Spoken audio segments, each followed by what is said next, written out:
A Rádio Muriel apresenta Psicologia do Dia a Dia. Estamos começando mais uma Psicologia do Dia a Dia. Goza, boa tarde mais uma vez. Boa tarde, Marcelo. Boa tarde, ouvintes.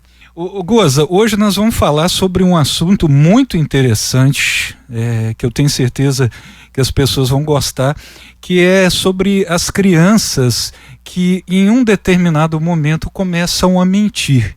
E aí vem aquela pergunta crucial, Goza, como que a gente lida com isso? Então, a primeira coisa é contextualizar a mentira. Porque quando a criança é muito pequena, não é mentira. É uma confusão natural entre fantasia e realidade. Eu tinha um cliente cujo pai é pequenininho, franzino, e ele sempre me contava que o pai dele tinha matado um leão. Não é mentira, é fantasia. Ele não tinha intenção de me convencer de que o pai tinha matado um leão. Ele só tinha isso na imaginação dele, por causa das histórias que ele ouvia, por causa das coisas. Então a gente tem que contextualizar, não é? Então, todas as crianças passam essa fase em que elas confundem fantasia e realidade. Muitas crianças passam por fase em que elas de fato mentem, ou porque elas sentem que se elas falarem a verdade, elas não vão se destacar, elas não vão ter um lugar, aquele lugar que elas desejam ter, ou porque elas se sentem ameaçadas, se elas falarem a verdade, serão punidas, né? Ou porque é um hábito que ela observa no ambiente dela. Então, por isso a gente precisa contextualizar, não é? Nós, adultos, fazemos pequenas mentiras que a gente acha que a criança não entende, mas na maioria das vezes ela entende. Então, um pai ou mãe, né, o adulto, que passa no sinal amarelo, né, no trânsito, e fala, eu não vi. A criança percebe.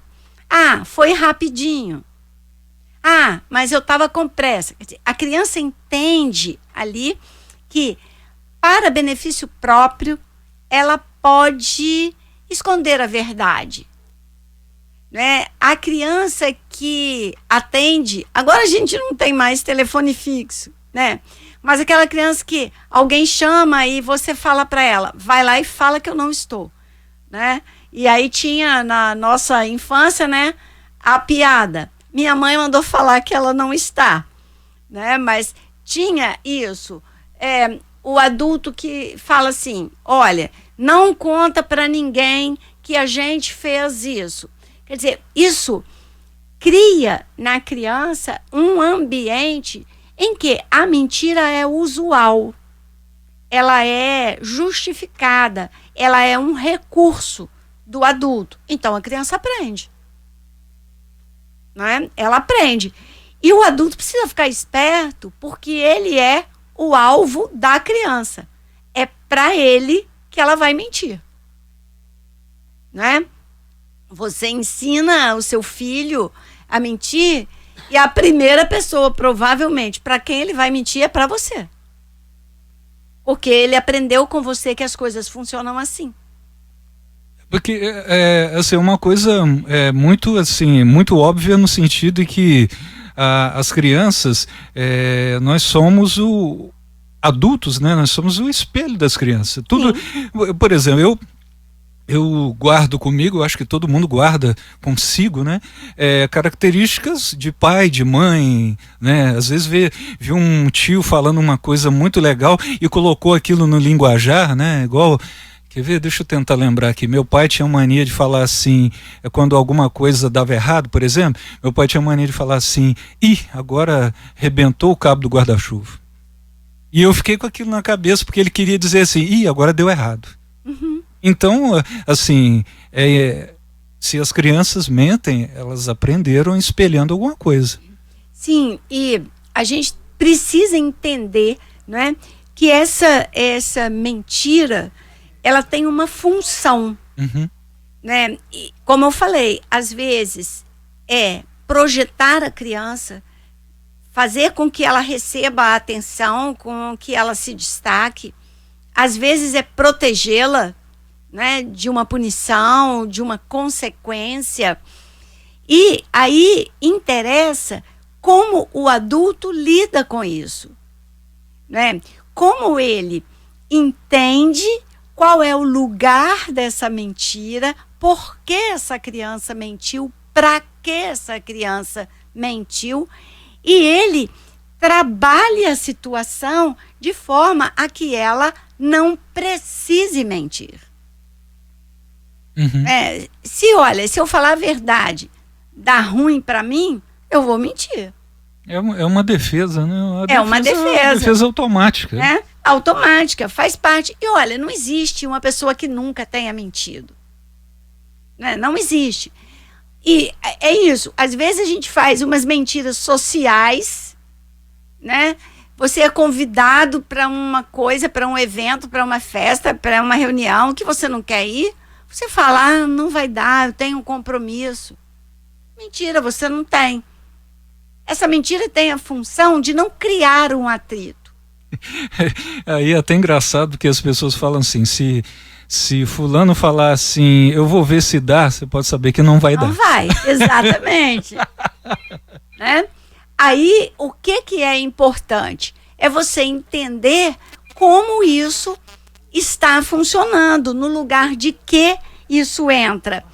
E mais, qual é isso, né? Qual é o contexto, mas também qual é a intensidade, né? E qual é a construção. Então, se essa mentira, se ela vem carregada de agressividade, se ela é fria, ela é calculada numa criança maior, né? Se ela é calculada, se ela é montada com requintes, né, de organização, para que ela, a criança que mente, não seja descoberta, isso preocupa. Porque aí cabe uma investigação, né? Uhum, isso preocupa, né? Então, muitas vezes, a criança mente e a maneira como ela mente faz com que a gente entenda que há ali um sofrimento emocional, né? Que há ali uma dificuldade de relacionamento, de comportamento, e aí a gente precisa investigar. Eu me lembro de um menino que eu atendi e o pai era uma figura muito ausente, assim, não brincava, não conversava com o filho e, ao mesmo tempo, muito exigente, muito rígido. E esse menino, um dia, ele foi para um clube, a mãe levou, e ele brincou e tinha um pai brincando com o filho. E aí, quando eles estavam voltando para casa, ele falou com a mãe assim, o fulano, que era o pai, falou que gostaria de ter um filho igual a mim. Ele não falou isso. Ele pensou, eu gostaria de ter um pai igual a esse. Então, essa mentira é demonstração de um sofrimento profundo que ele teve naquele momento de ver que há pais que brincam com os filhos. Uma mentira para se proteger, né? Uma mentira para revelar como ele se sente. Entendi.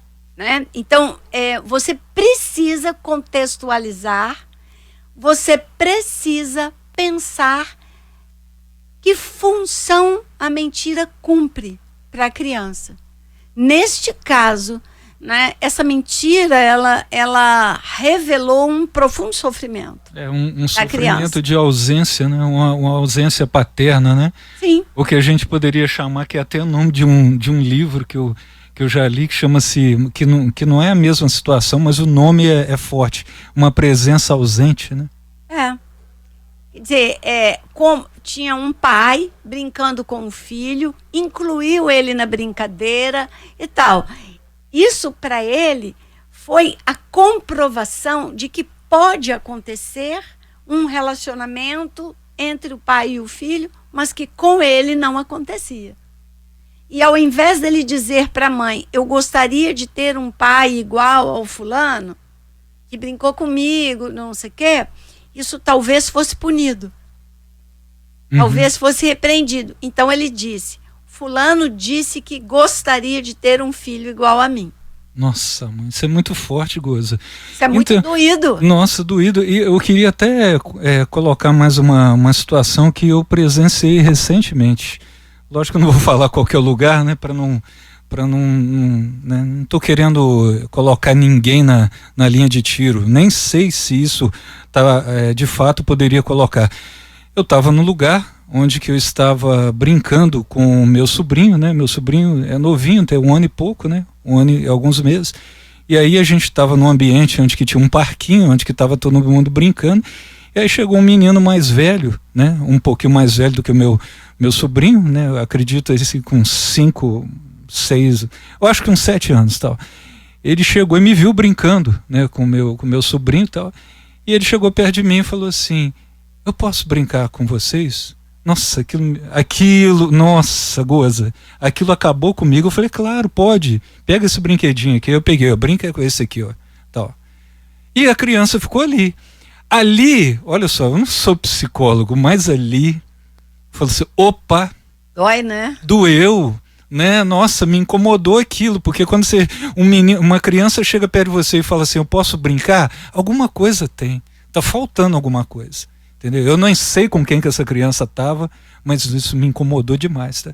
E como que a gente, assim, dando seguimento, Goza, no que você está falando, quais são as melhores formas, né, da gente lidar com essa mentirinha, né? Porque a gente sabe que ela é. Então vamos lá. Um sintoma. Eu vou seguir aqui um roteirinho do doutor Paulo Liberalesso, que é um neurologista de quem eu gosto muito. Ele é muito franco, muito direto, e eu acompanho o Dr. Paulo no Instagram e eu gosto muito dessas colocações dele. Então ele falou, olha, mantenha a calma como descobrir a mentira. Quando descobrir a mentira, mantenha a calma. Valorize a verdade mais do que a punição. Mostre que errar é permitido, mas mentir para esconder o erro precisa ser trabalhado. Evite perguntas quando você já sabe a resposta. Isso é humilhante para a criança. Você já sabe a resposta e fica perguntando. Você já sabe, né? Então não fica perguntando. Tome uma atitude. E ele fala, ao invés de, foi você que quebrou isso? Fale, filho, eu vi o que aconteceu. Vamos conversar sobre isso? A minha sobrinha, aconteceu isso, ela era alérgica a leite também e ela apareceu, né, para a mãe dela com a boca toda suja de leite em pó. E aí a minha irmã falou, você estava comendo leite em pó? Ela falou, não estava. A minha irmã falou, papai do céu tá vendo. Ela falou, então pergunta para ele. Nossa! Não é? Sagaz, hein? Você tá vendo. Não é para fazer uma pergunta que você já sabe a resposta. É para fazer o outro passo, né? É para falar, filha, a mamãe tá vendo que você comeu leite em pó. Ó, não pode, você vai ter dor de barriga, você vai passar mal, porque ela passava mal, né? Você faz uma pergunta, olha, me desculpe, mas você faz uma pergunta idiota, uma criança inteligente vai te responder de uma maneira mais esperta que a sua pergunta. É verdade. Assim, não corra esse risco. A outra dica, reforce positivamente quando a criança falar a verdade, principalmente em situações difíceis. Não é aprove. Você pode falar, filho, você fez errado, mas a mamãe está orgulhosa de você ter tido coragem de contar. Então, como nós vamos fazer para corrigir isso? Né? Não é aprovar o erro, mas é não cristalizar a criança ali no erro, né? Ensine responsabilidade sem humilhação. Eu já falei aqui, pergunta idiota humilha a criança, porque parece que você acha que ela é boba. E criança boba não existe, né? Com certeza. Então, assim, e também não diminua a criança, né, ao chamar a atenção. E último, e muito importante, seja exemplo. Crianças observam profundamente os adultos. Pequenas mentiras do seu dia a dia, o fala que eu não estou, diz que foi sem querer, também aumentam a chance de a criança seguir mentindo, né? Então, a gente precisa ser consequente na maneira como a gente conduz. Nem toda mentira tem o mesmo significado. Por isso, contextualizar e se perguntar que função essa mentira tem neste momento, nessa situação, nessa relação, para essa criança. Isso é fundamental. Não, vamos ficar com essa reflexão que você acabou de concluir, né? Cada mentira tem um significado.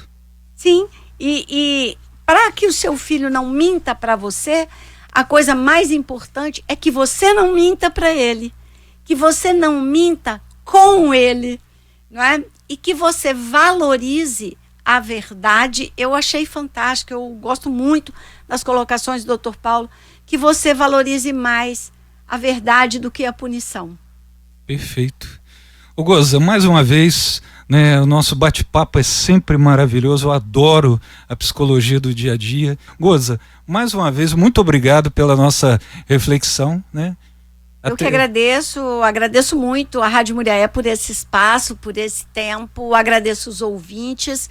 E assim, eu vou escolhendo temas de acordo com solicitações às vezes, que as pessoas falam comigo, né? Ou falam pelos canais, né? Pelo Quer Saber, mas também falam pessoalmente. Então a gente você quer mandar dica, manda aqui para a rádio e a gente vai atendendo. Tá certo.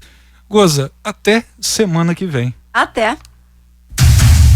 Apresentamos Psicologia do Dia a Dia.